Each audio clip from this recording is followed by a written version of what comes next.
Now on to our top story is that the Muslim leaders in the country have joined hands to support the ongoing war on Muguka and Miraa. The leaders who spoke at Jamia Mosque, Nairobi during the workshop on Muguka called on the government to consider the welfare of future generations and categorize Muguka as a substance with significant health and social risks. The Muslim leaders, led by Changamwe Member of Parliament Omar Mwinyi, said Muguka has considerable negative outcomes such as psychological effects on users, depression, insomnia, low sperm count and marriage breakdowns. When you look at Mugoka, it really interferes with mental health disorders.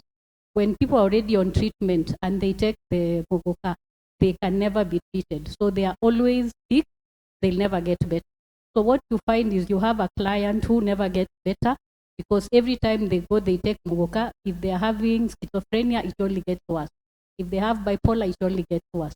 So what happens is we are spending a lot of money just treating ailments that can be well managed just because of Mugoka. The leaders further expressed their support for the action taken by the county governments of Mombasa, Kilifi, Taita Taveta, Lamu and Kwale to ban and restrict the consumption of the addictive stimulants so as to protect the health and social welfare of their people. The Muslim leadership is gravely concerned about the double standard approach exhibited by the government towards the consumption of Mugoka.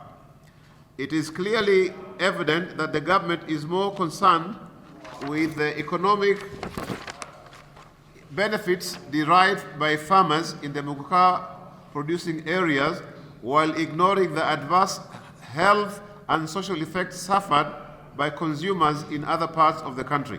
During the workshop held at Jamia Multipurpose Hall, former Deputy Chief Qadi Sheikh Rashid Omar in his thesis on the drug revealed the adverse effect Muguka has on the user, their families and society at large. If you can look in Mombasa County, we are opening more rehab centers than schools, than colleges, you see.